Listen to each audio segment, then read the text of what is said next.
চৈতন্য মহাপ্রভুর জীবন ও কর্মকাণ্ড নিয়ে প্রদর্শনী এসিয়াটিক সোসাইটিতে। ষোড়শ শতাব্দীতে শ্রী চৈতন্য মহাপ্রভুর হাত ধরে বাংলায় ভক্তি আন্দোলনের এক নবযুগের দিগন্ত উন্মোচিত হয়। পরবর্তীকালে তার পার্শ্বদরা বাংলা, ওড়িশা সহ ভারতের বিভিন্ন স্থানে প্রচার ও বিস্তার করেন। ঊনবিংশ শতাব্দীর পর কেদারনাথ দত্ত ও ভক্তি বিনোদ ঠাকুর, ভক্তি সিদ্ধান্ত সরস্বতী মহাপ্রভুপাদ ও এসি ভক্তি বেদান্ত স্বামী প্রভুপাদ তা দেশের সঙ্গে সঙ্গে বিদেশের মাটিতেও ছড়িয়ে দেন। আজ সারা বিশ্বের মানুষ মহাপ্রভুর ভাবধারায় অনুপ্রাণিত হচ্ছেন। এই গৌড়ীয় ভাবধারা ও বিস্তারের ইতিহাস এশিয়াটিক সোসাইটি ও ভক্তি বেদান্ত রিসার্চ সেন্টারের যৌথ উদ্যোগে প্রদর্শনীর মাধ্যমে তুলে ধরা হলো কলকাতার এশিয়াটিক সোসাইটির হেরিটেজ ভবনে। এই প্রদর্শনী চলবে 17 ফেব্রুয়ারি থেকে 21 ফেব্রুয়ারি পর্যন্ত। প্রতিদিন দুপুর 2টা থেকে সন্ধ্যে 7টা প্রদর্শনী খোলা থাকবে সকলের জন্য।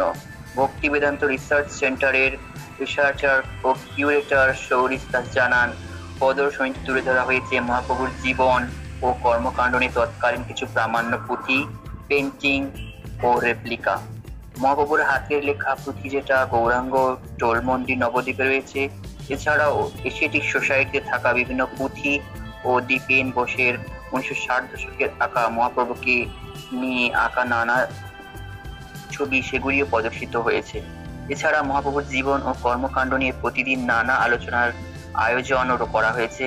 প্রদর্শনীর উদ্বোধন করেন ভারতীয় মহাকাব্য ও পুরাণ বিশেষজ্ঞ নৃসিংহ প্রসাদ ভাদুড়ী। এছাড়াও উপস্থিত ছিলেন এশিয়াটিক সোসাইটির অ্যাডমিনিস্ট্রেটর লেফটেন্যান্ট কর্নেল অনন্ত সিনহা ও ভক্তি বেদান্ত রিসার্চ সেন্টারের ডিন একাডেমিক ডক্টর সুমন্ত রুদ্র ও শিল্পপতি নূপুর দেশাই।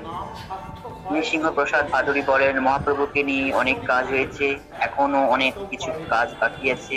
একজন মানুষ হিসেবে শ্রী চৈতন্য দেবের যেভাবে ভগবানের জায়গায় পৌঁছেছিলেন, সেই দীর্ঘ পথের গবেষণার ক্ষেত্রে যা কাজ হয়েছে তারপরেও আর অনেক দিক নজর দেওয়া দরকার। এশিয়াটিক সোসাইটির অ্যাডমিনিস্ট্রেটর লেফটেন্যান্ট কর্নেল অনন্ত সিনহা বলেন, বাংলার অনেক বড় সমাজ সংস্কার ছিলেন শ্রী চৈতন্য মহাপ্রভু। ভক্তি বেদান্ত রিসার্চ সেন্টারের ডিন ডক্টর সুমন্ত রুদ্র বলেন, শ্রী চৈতন্য মহাপ্রভু যে প্রেম ও ভক্তির বাণী ছড়িয়ে ছিলেন তা আজ সারা বিশ্বে ছড়িয়ে পড়েছে। নতুন প্রজন্মের কাছে মহাপ্রভুর এই ভাবধারাকে তুলে ধরতে এই প্রদর্শনী। শিল্পপতি নূপুর দেশাই বর্তমান সময়ে মহাপ্রভু শ্রী চৈতন্য দেবের প্রাসঙ্গিকতাকে তুলে ধরেন।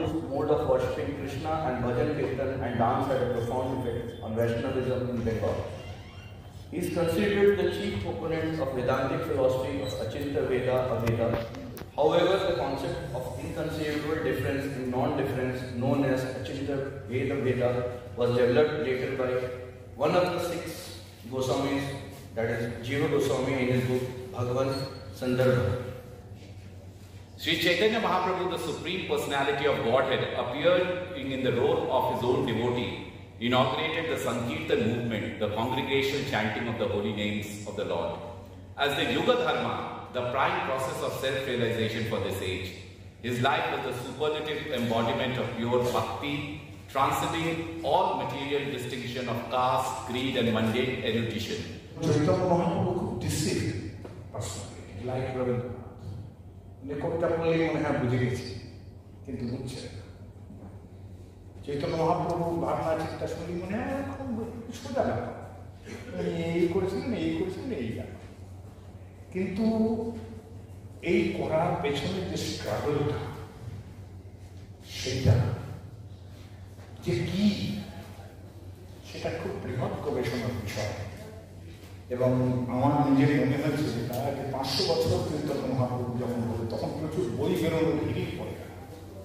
যেসব বই বেরোলো, হ্যাঁ মন্দ নয়, সেগুলো সব ভালো, অনেক ভালো, কিন্তু মানুষ চৈতন্য তিনি যেভাবে ভগবান হয়ে উঠেছে, এটা তাকে দেখা যাচ্ছে। তিনি কিন্তু একমাত্র উদাহরণ, যার থেকে বোধহয় আমরা পরবর্তীকালে এটাও প্রমাণ করতে পারবো যে আমাদের ভগবান কৃষ্ণ হয়তো এই ধরনের ছিলেন। যেটা আমার মনে হয়েছে যে চৈতন্যকে নিয়ে এখনো অনেক কাজ বাকি আছে, সেগুলো করার